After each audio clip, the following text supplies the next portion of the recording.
Dr. Zul sibuk sebut pasal 5 kluster strategik. So what? Apa untungnya kat kita? Masalah rakyat selesai ke?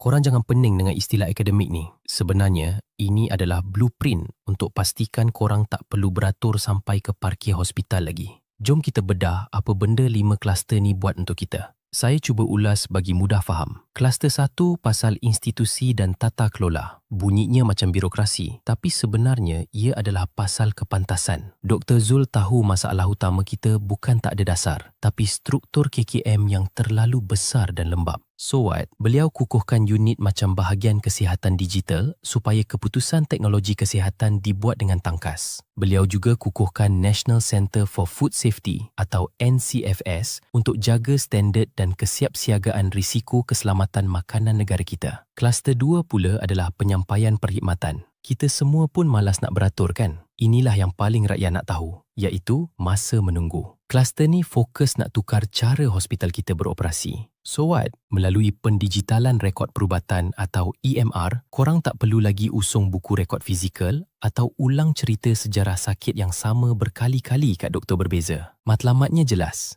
iaitu 70% pesakit di klinik primer mesti selesai dalam tempoh 30 minit sahaja. Kluster 3 pula sumber manusia. Ini supaya doktor tak burn out. Korang pernah kena marah dengan doktor yang nampak singa kan? Lagi-lagi kalau korang datang masa petang. Mungkin sebab mereka tengah stres teruk. Kluster ni nak jaga kebajikan petugas supaya mereka boleh jaga korang dengan senyuman.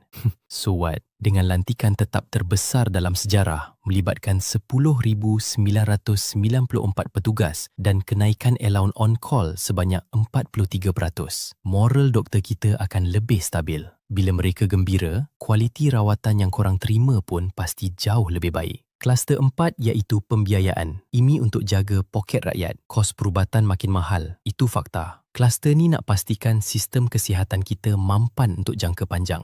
So what? Melalui inisiatif riset, KKM beralih kepada nilai kesihatan, bukan sekadar bayar kos rawatan. Ini termasuklah ketelusan harga ubat supaya korang tak kena ketuk atau tertipu bila beli ubat kat farmasi luar. Kluster kelima adalah pencegahan. Ini paling penting supaya kita jaga kesihatan dan jangan sampai masuk wad. Pertahanan terbaik negara bukan kat wad hospital, tapi kat dalam komuniti kita sendiri. So what? Dr. Zul nak tukar naratif daripada sekadar merawat orang sakit kepada menjaga orang sihat. Inilah punca adanya kempen keras macam War on Sugar dan Akta 852 untuk kawal vape. Beliau nak korang terus sihat, supaya korang tak perlu pun jejak kaki ke hospital. Jadi, 5 kluster ni bukan sekadar hiasan laporan, tapi ia adalah pembetulan asas untuk pastikan sistem kesihatan